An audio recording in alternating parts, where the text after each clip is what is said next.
NDB আয়োজিত আজকে এই সমাবেশে উপস্থিত নতুনধারা বাংলাদেশ এনডিবি প্রতিষ্ঠাতা চেয়ারম্যান, উপস্থিত সিনিয়র ভাইস চেয়ারম্যান, প্রেসিডিয়াম সদস্য, সহ সাংগঠনিক সম্পাদক, কেন্দ্রীয় সদস্য সহ বিভিন্ন জেলা থেকে উপস্থিত সকল সদস্যকে এবং সামনে উপস্থিত সাংবাদিক ভাইয়েরা ও চলমান জনতা, আসসালামু আলাইকুম।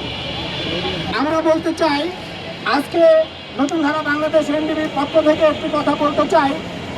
স্বাধীনতার 54 বছর পরেও আজও বাংলাদেশের শ্রমিক জনগোষ্ঠী নিপীড়িত, লাঞ্ছিত, বঞ্চিত ও বিভিন্নভাবে শ্রম বৈষম্যর শিকার।